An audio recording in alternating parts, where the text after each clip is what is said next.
ഇന്ന് പാൽ വാഴയ്ക്ക ഉണ്ടാക്കാം. അതിനായിട്ട് ആദ്യം ചവ്വരി സോക്ക് ചെയ്യണം. ഇവിടെ 1/4 കപ്പ് ചവ്വരിയാണ് എടുത്തിരിക്കുന്നത്. ചവ്വരി ചെറുതോ വലുതോ എടുക്കാം, പക്ഷെ രണ്ടും കൂടി മിക്സ് ചെയ്തെടുക്കണ്ട. 2-3 പ്രാവശ്യം വെള്ളം മാറ്റി ഒന്ന് കഴുകിയെടുക്കണം. കഴുകി വെച്ചിരിക്കുന്ന ചവ്വരിയാണിത്. മുങ്ങിക്കിടക്കാൻ പാകത്തിന് വെള്ളമൊഴിച്ച് ഒരു അരമണിക്കൂർ സോക്ക് ചെയ്യാൻ വെക്കണം. അരമണിക്കൂർ സോക്ക് ചെയ്യുവാണെങ്കിൽ പെട്ടെന്ന് വേവിച്ചെടുക്കാൻ കഴിയും. 2 പഴുത്ത നേന്ത്രപ്പഴമാണ് എടുത്തിരിക്കുന്നത്. വല്ലാതെ പഴുത്ത് കറുത്ത് പോയ നേന്ത്രപ്പഴം എടുക്കരുത്. ഈ ഷേപ്പിലാണ് ഞാൻ കട്ട് ചെയ്തെടുത്തിരിക്കുന്നത്. മീഡിയം തിക്നെസ്സിലാണ് ഇത് കട്ട് ചെയ്തെടുത്തിരിക്കുന്നത്. ഇതേമാതിരി റൗണ്ട് ഷേപ്പിലും 4ആയിട്ടും കട്ട് ചെയ്തെടുക്കുവാണെങ്കിൽ ഇത്ര ഭംഗി കാണത്തില്ല. റേസിൻസും കാഷ്യൂ നട്ട്സും എടുത്തിട്ടുണ്ട്. ഇനി ഇതൊന്ന് കഴുകിയെടുക്കണം. കാഷ്യൂ നട്ട്സും റേസിൻസും എപ്പോഴും കഴുകി മാത്രമേ ഉപയോഗിക്കാൻ പാടുള്ളൂ. ചവ്വരി ഒരു കടായിലേക്ക് ഇടാം.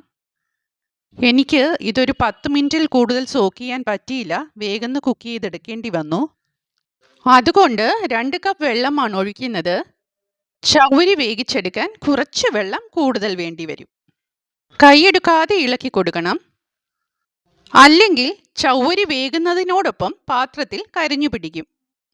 ചവ്വരി വേവിച്ചു കഴിഞ്ഞു. ഇനി അത് മാറ്റി വയ്ക്കാം. ഇനി ഒരു പാൻ ചൂടാക്കാം.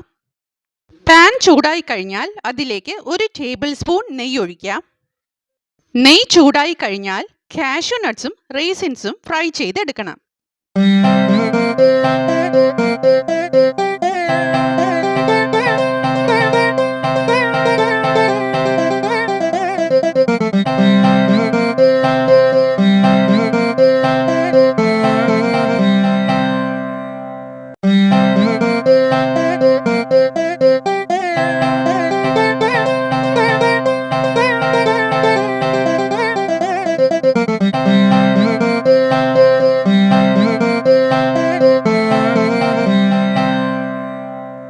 ഒരു ടേബിൾ സ്പൂൺ നെയ്യ് കൂടി ഒഴിച്ച് നേന്ത്രപ്പഴം വഴറ്റിയെടുക്കണം.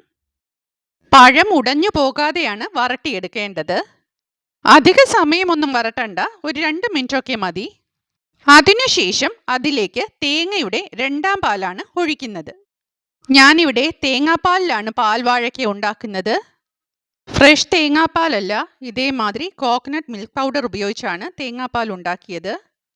ഇതേമാതിരി 2 sachet coconut milk powder 2 cup വെള്ളത്തിൽ ചാലിച്ചാണ് ഇതിലേക്ക് ഒഴിച്ചത്. 2ാം പാലിൽ കിടന്നാണ് നേന്ത്രപ്പഴം വേകേണ്ടത്. കുറച്ചു നേരം കിടന്ന് തിളച്ച് അല്പം ഒന്ന് വറ്റിക്കഴിയുമ്പോൾ നേന്ത്രപ്പഴം ഒരു സ്പൂൺ വെച്ച് പ്രസ് ചെയ്ത് നോക്കണം. നേന്ത്രപ്പഴം കുക്കായിട്ടുണ്ടെങ്കിൽ അതിലേക്ക് വേവിച്ച് വെച്ചിരിക്കുന്ന ചവ്വരി ചേർക്കാം. ചവ്വരി ചേർക്കാതെയും പാൽവാഴയ്ക്ക ഉണ്ടാക്കാറുണ്ട്. അത് മറ്റൊരു റെസിപ്പിയായി കാണിക്കാം. ഇനി അത് മിക്സ് ചെയ്യാം.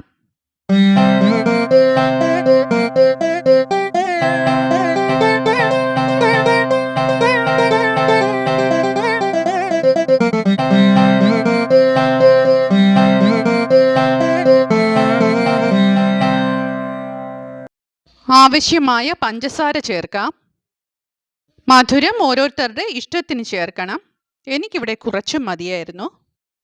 പഞ്ചസാര മിക്സ് ചെയ്ത് കഴിഞ്ഞാൽ അതിലേക്ക് ഒരല്പം ഉപ്പ് ചേർക്കണം. ടേസ്റ്റ് എൻഹാൻസ് ചെയ്യണമെങ്കിൽ ഇതേമാതിരി ഒരല്പം ഉപ്പ് കൂടി ചേരണം. ഇതൊക്കെ കുക്കിങ്ങിൻ്റെ ഓരോ ടിപ്സാണ്. 1ാം പാലാണ് ഒഴിക്കുന്നത്. ഫ്ലെയിം ഓഫ് ചെയ്തു. 1 സാഷെ മിൽക്ക് പൗഡർ 1/2 കപ്പ് വെള്ളത്തിൽ ചാലിച്ചാണ് ഇതിലേക്ക് ഒഴിച്ചത്. ഏലക്കാപ്പൊടിയാണ് ചേർക്കുന്നത്. വറുത്ത കാഷ്യൂ നട്ട്സും റേസിൻസും ചേർക്കാം. പാൽ വാഴയ്ക്കയുടെ കൺസിസ്റ്റൻസി ഒരുപാട് ലൂസാകാനും പാടില്ല, ഒരുപാട് കുറുകിയിരിക്കാനും പാടില്ല. ഇതേമാതിരി ഇരിക്കണം. ഇങ്ങനെയായിരിക്കണം പാൽ വാഴയ്ക്ക ഉണ്ടാക്കിയെടുക്കേണ്ടത്. ഈ വീഡിയോ നിങ്ങൾക്ക് ഇഷ്ടമായിട്ടുണ്ടെങ്കിൽ ലൈക്ക് ചെയ്ത് സബ്സ്ക്രൈബ് ചെയ്ത് ഷെയർ ചെയ്ത് സപ്പോർട്ട് ചെയ്യണം കേട്ടോ.